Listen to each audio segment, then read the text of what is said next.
up guys, it's Chef Lee again for today. So today our recipe is called chicken katsu. Here on our table we have our ingredients.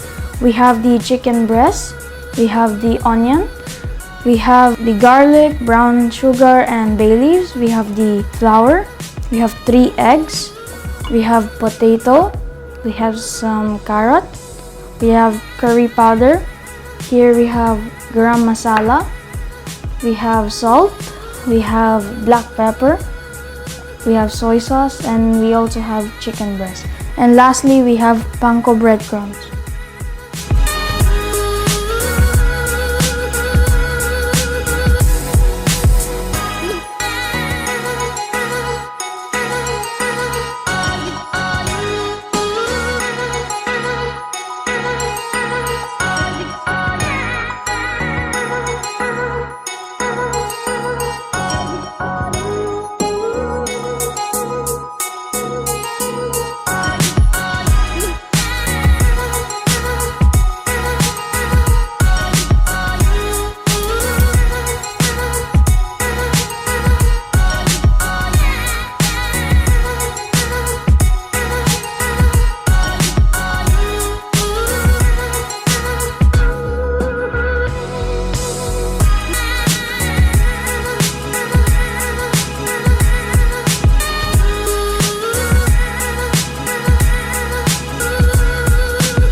Okay guys, now we're done cooking.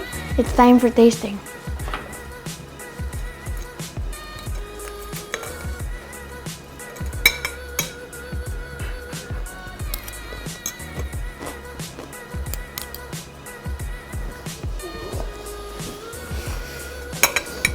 It tastes so good guys. You should try it. Okay guys, don't forget to like, subscribe, and also turn on the notification bells for more videos, and when we upload a new video, you can get notified. Thank you for watching this video.